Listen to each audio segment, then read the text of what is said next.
Hey guys, today I'm taking a look at this 49-piece suture practice kit. Now what's really cool about this kit here, you can use this if you're a medical or vet student or just an amateur hobbyist.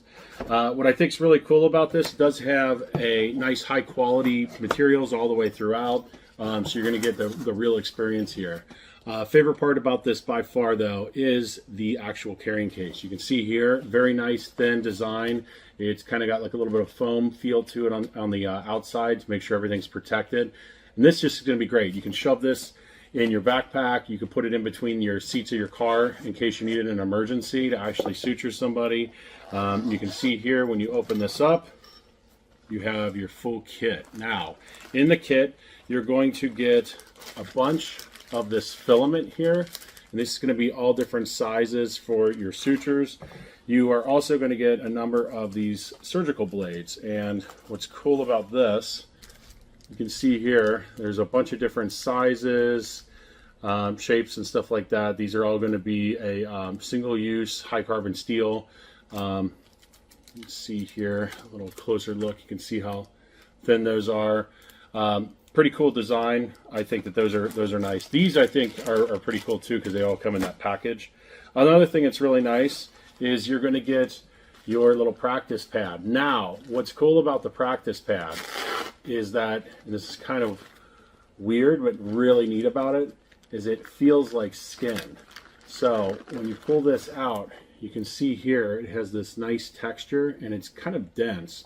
And you can also see too that it's color coded for the different layers. That way you make sure you don't go too deep or too shallow in your stitching.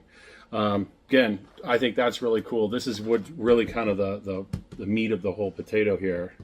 And on the inside, when you open this up, you also get all of your little tools that you need. So you got your forceps, your suture grabbing little materials. You also have a nice little pair of scissors and stuff like that here.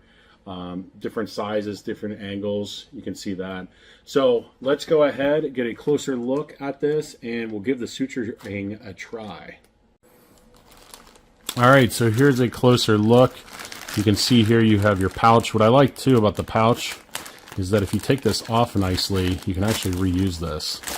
But you have all of your filament here, so you can see that. What the size is, everything like that. I think that's really cool how that's all built in there. The other thing is too, you got your little blades here, carbon steel blades, surgical blades.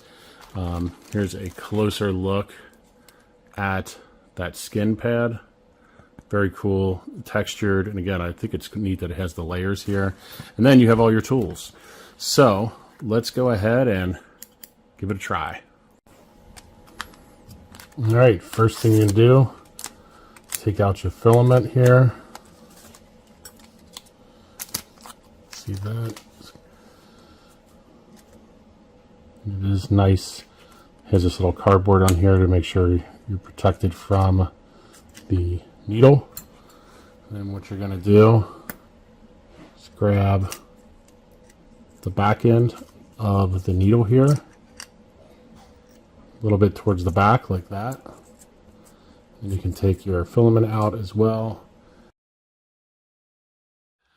So what you're going to do is take your needle, go in at a 90-degree angle straight down, and then you're going to curve over and up.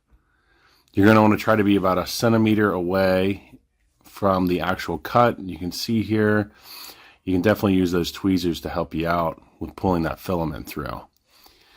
And then once you get the filament all the way through, make sure you don't go too far, and you want to leave a little bit of a tail like what you see here. And then you're going to take your forceps and wrap your filament around the forceps 3 times for your first knot. And you can see here sometimes the filament doesn't want to work with you, so just kind of give it a little bit of a try, and the more you practice, the better you get at it. So there you can see the filament gets knotted down. You can kind of go 2 different directions right there to make sure that it gets locked in.